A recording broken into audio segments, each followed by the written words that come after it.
Bonjour tout le monde et bienvenue dans Installer FortiManager. Alors on va continuer sur ce chapitre-là d'initiation sur notre produit FortiManager de Fortinet. Et du coup sur cette vidéo-là on va voir tout ce qui est ports de management ou ports qui sont utilisés au niveau de FortiManager. Après on va voir la configuration par défaut quand on reçoit soit le boîtier soit le premier accès vers la VM. Alors, c'est quoi les configurations qui sont par défaut sur le FortiManager? Et après, les différents cas d'usage qu'on utilise pour tout ce qui est pour le FortiManager. Alors, commençons par les ports de FortiManager. Alors, il y a une panoplie de ports, mais les ports les plus utilisés, si on veut dire, c'est le 443 et le 80 et le 22, un SSH bien sûr. Sinon, ben, par rapport à la configuration au niveau des deux FortiManager en cascade, ben, c'est ces ports-là, c'est le 88, 91 et 8900, 8901. Par rapport aux les ports de tout ce qui est antivirus IPS, bon, ça c'est, pardon, ça c'est par rapport aux ports qu'on utilise souvent, bien sûr, entre les différents, ben, tout ce qui est mise à jour et autres, ben, IPS, update push et update request from FortiGate device. Bon, ça c'est des ports de communication. Et aussi par rapport à tout ce qui est firmware image download, bah, on peut, c'est juste pour vous dire qu'en quoi vous pouvez ouvrir que les ports que FortiManager utilise. C'est ça l'intérêt de ça, de ce slide-là, c'est utiliser les ports ouvrir que les ports que vous utilisez et bloquer les autres comme ça, vous êtes tranquille là-dessus par rapport à tout ce qui est firewalling. Alors, par rapport à la configuration par défaut, ben, sur l'interface 1, c'est la première interface bien sûr au niveau de la VM et ainsi bon, l'écriture au niveau du boîtier, elle est bien affichée, elle est bien indiquée. Et là, par défaut, l'adresse, ben, comme le FortiGate, effectivement, le 192.168.1.99, faites attention. Des fois, quand on fait un lab, on laisse ces adresses IP par défaut.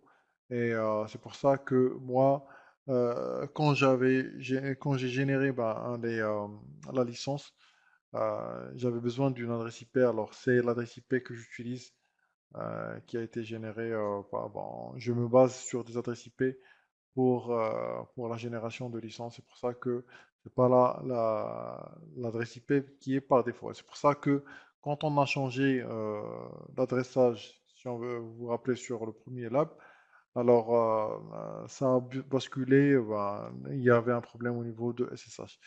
Alors le ping HTTP, HTTPS et SSH, bien sûr, sont activés par défaut. Mot de passe le login par défaut, c'est le admin et son mot de passe pour le password par défaut. Alors, passons maintenant pour les différents cas d'usage. Alors, on parle beaucoup du vente en détail ou par détail. Alors, l'idée, c'est si on veut dire, c'est d'avoir un grand forti manager qui est, si on veut dire, euh, mutualisé. Et comme ça, bien sûr, chaque euh, client, il a ses propres add-ons et il gère sa propre plateforme avec ses propres admins, ses différents admins. Parce que, bien sûr, imaginez, bien sûr, vous prenez un, un Forti Manager bah, qui gère des centaines et vous avez qu'une vingtaine de FortiGates. Alors du coup, bah, vaut mieux ben, le partager avec trois personnes et comme ça, ben, chacun gère ses différents FortiGates, quoi.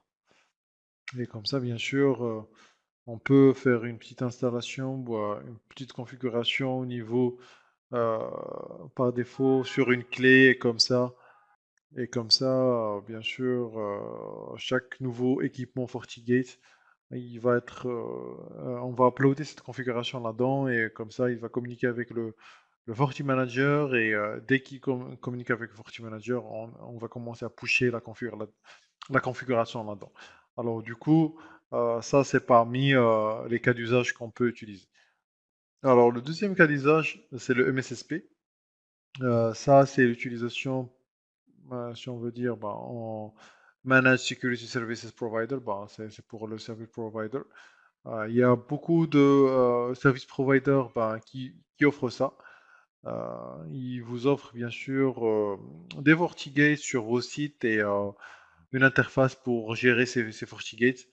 Bon, soi-disant, c'est la plus ou moins c'est la même approche que la vente en détail, mais ça c'est juste facturé avec un ISP. Là-dedans, ben, vous pouvez bien sûr gérer ça. Alors, le troisième cas d'usage, c'est exigences pour différentes organisations. Et ces exigences pour différentes organisations, c'est plus ou moins c'est du MSSP et du vente en détail ou retail. Ben, on a bien sûr un add-on avec plusieurs FortiGate ou bien plusieurs add-ons sur un seul FortiGate, ça c'est pour le retail, ou bien le MSSP, chaque client qui a un FortiGate bien sûr, il est placé dans un add-on et comme ça il est géré différemment. Bon voilà, ça c'est par rapport aux différents cas d'usage qu'on peut avoir pour l'utilisation de FortiManager. On va maintenant continuer sur notre lab qu'on a initié sur les vidéos précédentes. Et comme ça, bien sûr, on va attaquer ça et continuer la première, si on veut dire la première configuration. Bah, quand on dit première configuration, effectivement, adresse HIP et tout ce qui est DNS et tout qui va avec. Alors, tout de suite sur notre lab et restez connectés sur alform.com. On n'a pas encore terminé cette vidéo. À tout de suite. Bon, je suis sur mon FortiManager. Alors du coup, je vais accéder avec mon mot de passe aussi que j'ai mis. Voilà. J'ai raté le mot de passe. Voilà. Entre-temps, ben, j'avais activé Internet là-dedans pour que bon, j'avais partagé Internet sur ma carte réseau, sur mon FortiGate aussi. Alors, execute, ping, et je ping vers l'extérieur. Voilà, effectivement, bon, je vais ajouter la route pour sortir. Bon, voilà, tout est réglo sur les deux. Alors là, j'accède maintenant sur mon FortiManager. Alors ça, c'est l'interface comme on a vu sur mon FortiManager. Ben, et ici pour tout ce qui est gestion de mon admin, si je veux changer ou faire de l'upgrade. Euh, Bien sûr, je peux télécharger ça sur le site de support et uploader ça sur mon FortiManager. C'est le CLI comme on a sur ici, comme on a sur le FortiGate. Bien sûr, je peux accéder de là et bon, essayer de faire de ping, bien sûr. Maintenant, alors ça sort pas, bien sûr. J'ai rien configuré, j'ai pas de configure de route, rien. C'est pour ça que il n'y a pas de ping pour sortir vers l'extérieur. Alors ici, on va commencer avec le settings. Alors system settings. Alors ici, bon, ça c'est tout ce qui est configuration du Forti Manager, ben, tout ce qui est réseau, le HA, ben, tout ce qui est, si on veut dire, ben, settings quoi. Alors, on va partir sur Network. Et sur Network, c'est ici qu'on configure l'adresse IP, bien sûr. Si vous voulez la faire ou la modifier ici au niveau de l'interface graphique. Alors, bon, j'ai laissé mon adresse IP parce que c'est avec laquelle j'utilise ma licence. Du coup, euh, je peux utiliser une autre adresse IP, ben, le, mais si on veut dire secondaire. Sinon, ici pour mon gateway, si on veut dire, je vais mettre le 8, voilà. Et ici le 52. et j'applique la modification. Alors, je vais partir sur le routing table. Alors, sur le routing table, ici par défaut, c'est le 254 qui configure. Et ce n'est pas ça qui est mon interface par défaut. Alors, je vais mettre ça pour 1. Alors, 10, 0, 1, 240. Bon, je peux utiliser une autre interface pour sortir, mais ça me suffit une pour faire ça. Alors, ce routing table, on peut le faire sur mode commande avec du show system route. Voilà, alors ça, il me montre toutes les routes que j'ai normalement et je peux créer bien sûr une nouvelle route. Bon, on n'en a pas besoin maintenant. Sinon, bon, je vais faire ça. Sinon, pour afficher par rapport aux interfaces qui existent, ben, je peux maintenant, ben, ça parce que c'est une VM, je peux remonter d'autres cartes réseau.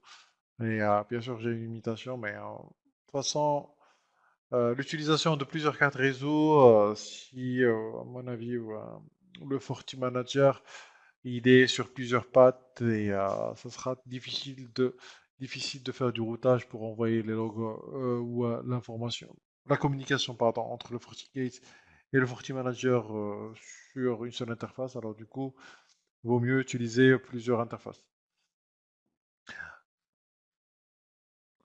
Alors revenons sur mon interface. Ici, vous pouvez voir qu'on voit le refiltering, il est activé. Et aussi tout ce qui est FortiGate Update, il est activé là-dedans. Ok, alors tout à l'heure, on a zappé par rapport à tout ce qui est système d'information. Alors ici, je peux modifier par rapport à l'heure. Alors je peux partir sur System Time et choisir l'heure adéquate par rapport à ça. L'avantage aussi ici, je peux voir tout ce qui est, c'est plus ou moins tout ce qui est CPU, disque, utilisation, ben, mémoire et tout. Ça, c'est très intéressant. Je peux redémarrer mon FortiGate à partir de cette interface-là, chose qui est très cool, quoi. Et bien sûr, ici, c'est par rapport à mes licences. Vous pouvez voir, je peux avoir jusqu'à 10 000 devices ou 10 000, bon, jusqu'à 6 devices et 10 000 VDOM, quoi. Et bien sûr, on va parcourir après euh, plusieurs, les différents onglets ici, lors de notre configuration sur cette formation-là. Alors, le but, c'est de juste de vous familiariser avec le premier accès, l'interface web, ainsi que bien sûr la configuration de, de DNS et du routage. Bon voilà, alors ça c'était par rapport à tout ce qui est initiation avec le FortiManager. Merci d'avoir suivi cette vidéo avec nous et je vous donne rendez-vous bien sûr toujours sur alphorn.com sur les prochaines vidéos. On n'a pas encore fini notre formation sur FortiManager de Fortinet. Restez connectés et à très bientôt sur alphorn.com. Merci et au revoir.